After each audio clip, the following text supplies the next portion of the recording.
അധ്യായം 107 അൽ മാഊൻ, മക്കയിൽ അവതരിച്ചത്. മാഊൻ എന്നാൽ പരോപകാരാർത്ഥം നൽകുന്ന ചില്ലറ സാധനങ്ങൾ എന്നാണ് അർത്ഥം.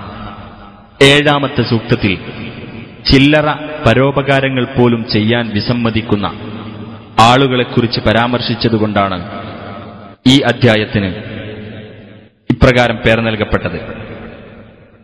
ബിസ്മില്ലാഹിർ റഹ്മാനിർ റഹീം. അറഅയ്തല്ലദീ യുകദ്ദിബു ബിദ്ദീൻ. മതത്തെ വ്യാജമാക്കുന്നവൻ ആരെന്ന് നീ കണ്ടുവോ? ഫദാലികല്ലദീ യദുഉൽ യതീം. അനാഥക്കുട്ടിയെ തള്ളിക്കളയുന്നവനത്രേ അത്.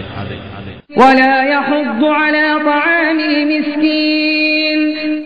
പാവപ്പെട്ടവന്റെ ഭക്ഷണത്തിന്റെ കാര്യത്തിൽ പ്രോത്സാഹനം നടത്താതിരിക്കുകയും ചെയ്യുന്നവൻ.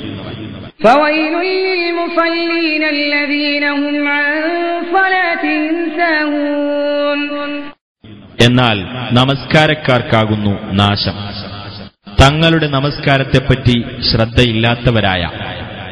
അല്ലദീന ഹും യുറാഊന വയംനഊനൽ മാഊൻ. ജനങ്ങളെ കാണിക്കാൻ വേണ്ടി പ്രവർത്തിക്കുന്നവരായ, പരോപകാര വസ്തുക്കൾ മുടക്കുന്നവരുമായ.